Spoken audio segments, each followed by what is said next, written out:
আসসালামু আলাইকুম। প্রিয় দর্শক, আজকে আমি এই মজাদার হাঁড়ি কাবাবটি তৈরি করে দেখাবো। তাহলে চলুন দেখে নেই হাঁড়ি কাবাব তৈরি করতে আমাদের কি উপকরণ লাগছে এবং এর পুরো প্রস্তুত প্রণালী। হাঁড়ি কাবাব তৈরির জন্য আমি ২৫০ গ্রাম গরুর মাংস নিয়েছি। এখানে আমি হাড় চর্বি ছাড়া মাংসটা নিয়েছি। মাংসগুলোকে বেশ ভালোভাবে ধুয়ে পানি ঝরিয়ে নিয়েছি এবং বেশ পাতলা করে কেটে নিয়েছি। প্রায় ১ থেকে ১.৫ ইঞ্চি সমান লম্বা রেখে পাতলা করে আমি এই মাংসগুলোকে কেটে নিলাম। এবার এগুলোকে ম্যারিনেট করে নেব। ম্যারিনেশনের জন্য কিছু মসলা এতে মাখিয়ে নেব। ১ম এ দিয়ে দিচ্ছি ১ চা চামচ পরিমাণ আদা বাটা, ১ চা চামচ পরিমাণ দিচ্ছি রসুন বাটা। কাঁচা পেঁপে খোসা সহ বেটে নিয়েছি। কাঁচা পেঁপে ন্যাচারাল মিট টেন্ডারাইজার হিসেবে খুব ভালো কাজ করে। খোসাসহ কাঁচা পেঁপে বেটে আমি এখানে ১/২ টেবিল চামচ পরিমাণ ব্যবহার করছি। ৩ টেবিল চামচ পরিমাণ নিয়ে নিলাম টক দই। আর এখানে নিচ্ছি লাল মরিচের গুঁড়া ১/২ চা চামচ পরিমাণ। আপনারা যদি ঝালটা বেশি খেতে চান সেক্ষেত্রে মরিচের পরিমাণ বাড়িয়ে দিতে পারেন। জিরার গুঁড়া দিচ্ছি ১ চা চামচ, ধনিয়ার গুঁড়া দিয়ে দিচ্ছি ১ চা চামচ। জয়ফল, জয়ত্রী কাঁচা অবস্থায় গুঁড়ো করে নিয়েছি। এগুলোকে টালতে যাবেন না। এগুলো কাঁচা অবস্থায় গুঁড়ো করে আমি এখানে চিমটি পরিমাণ ব্যবহার করছি। ১ চিমটি পরিমাণ জয়ফল এবং ১ চিমটি জয়ত্রী। লবণ দিয়ে দিলাম ১ চা চামচ পরিমাণ এবং গরম মসলার গুঁড়া দিয়ে দিচ্ছি ১/২ চা চামচ পরিমাণ। এই সমস্ত উপকরণ দিয়ে আমি বেশ ভালোভাবে এই মসলাগুলো মাংসের সাথে মাখিয়ে নেব। বেশ ভালোভাবে মাখাতে হবে। আর মেখে এগুলোকে আমি কমপক্ষে ২ ঘন্টার জন্য ম্যারিনেট করে রেখে দেব। যত বেশি সময় রাখতে পারবেন, বেশ ভালোভাবে মসলাগুলো মাংসের ভেতরে ঢুকে যাবে। তাহলে আমি ২ ঘন্টা ম্যারিনেট করে একটা ঢাকনা দিয়ে একটা সাইডে রেখে দিচ্ছি। ফিরে আসছি ২ ঘন্টা পর। ২ ঘন্টা পর ফিরে এলাম। চুলায় একটা হাঁড়ি বসিয়ে দিয়েছি। দিয়ে দিচ্ছি ১/৪ কাপ পরিমাণ সয়াবিন তেল এবং ১/২ টেবিল চামচ পরিমাণ ঘি। একটু গরম হয়ে এলে আমি এতে এবার আস্ত গরম মসলা দিয়ে দেব।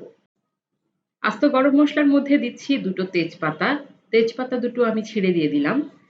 দিচ্ছি ৩ টি সবুজ এলাচ, একটা বড় কালো এলাচ, ১ টুকরো দারচিনি ১.৫ ইঞ্চি মাপের। লং দিচ্ছি ৩ টি। কাবাব চিনি দিয়ে দিচ্ছি ৩-৪ টি। কাবাব চিনি অনেকে চেনেন না। একটু লক্ষ্য করুন, এটার নিচে একটু লেজের মতো থাকে। কাবাব চিনি আমি ৩-৪ টা দিয়ে দিলাম। আর সেই সাথে কালো গোলমরিচ আস্ত দিয়ে দিলাম ৮ থেকে ১০ টা। আস্ত গরম মসলাগুলো থেকে যখন সুন্দর একটা স্মেল বের হবে, সেই পর্যায়ে আমি এতে দিয়ে দেব ১/২ কাপ পরিমাণ কুচি করে রাখা পেঁয়াজ। পেঁয়াজটাকে বাদামি করে ভেজে নেব। প্রায় ৩ থেকে ৪ মিনিট সময় নিয়ে চুলার জাল মিডিয়ামে রেখে পেঁয়াজটা বাদামি করে ভেজে নিলাম। ভাজা হয়ে গেলে ম্যারিনেট করা মাংসটা আমি দিয়ে দেব। প্রায় ২ ঘন্টা এটাকে ম্যারিনেট করে রেখেছি। আর ম্যারিনেট করে রাখার ফলে এটা রান্না হতে একেবারেই বেশি সময় লাগবে না। মাংসটা দিয়ে দিলাম এবং এখন চুলার জালটা বাড়িয়ে আমি ৫ মিনিট হাই হিটে এই মাংসটাকে রান্না করে নেব।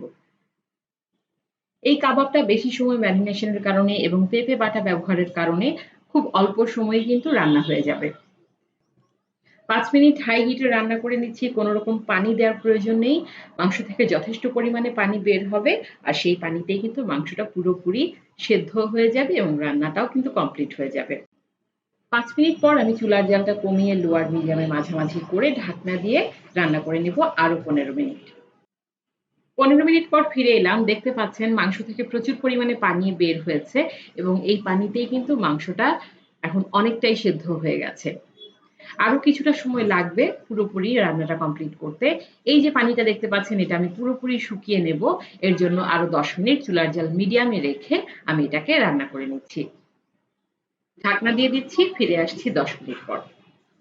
১০ মিনিট হয়ে গেছে, ঢাকনাটা উঠিয়ে নিচ্ছি। প্রিয় দর্শক, আপনারা দেখেই বুঝতে পারছেন মাংস থেকে যেই পরিমাণ পানি উঠেছিল সেটা কিন্তু পুরোপুরি শুকিয়ে গেছে এবং তেল ভেসে উঠেছে।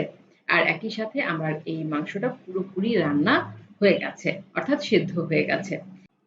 এবার এই কাবাবের মধ্যে আমি আরো কিছু উপকরণ এড করে দেব। দিয়ে দিচ্ছি ২ টেবিল চামচ পরিমাণ পুদিনা পাতা, ১ টেবিল চামচ পরিমাণ দিয়ে দিচ্ছি পেঁয়াজের বেরেস্তা, টালা জিরার গুঁড়া দিয়ে দিচ্ছি ১ চা চামচ পরিমাণ, লেবুর রস দিয়ে দিচ্ছি ১ চা চামচ পরিমাণ, মোটা করে রিং করে কেটে রাখা পেঁয়াজ দিয়ে দিচ্ছি প্রায় ৮-১০ পিস, মাঝখান থেকে চিড়ে নেওয়া কাঁচামরিচ দিয়ে দিচ্ছি ৪-৫ টা, আর সাথে দিয়ে দিচ্ছি ১ চা চামচ পরিমাণ ঘি।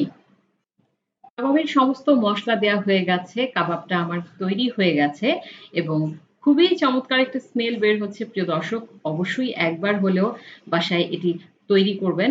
আপনাদের রান্না করার অভিজ্ঞতা আমার সাথে শেয়ার করবেন।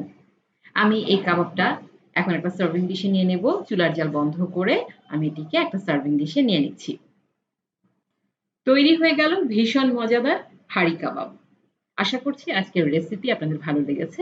রেসিপি ভালো লেগে থাকলে আমার এই চ্যানেলটিতে একটি লাইক দেবেন এবং পরবর্তী ভিডিওগুলো পেতে আমার চ্যানেলটি সাবস্ক্রাইব করার অনুরোধ রইল। সবাই অনেক ভালো থাকবেন। আল্লাহ হাফেজ।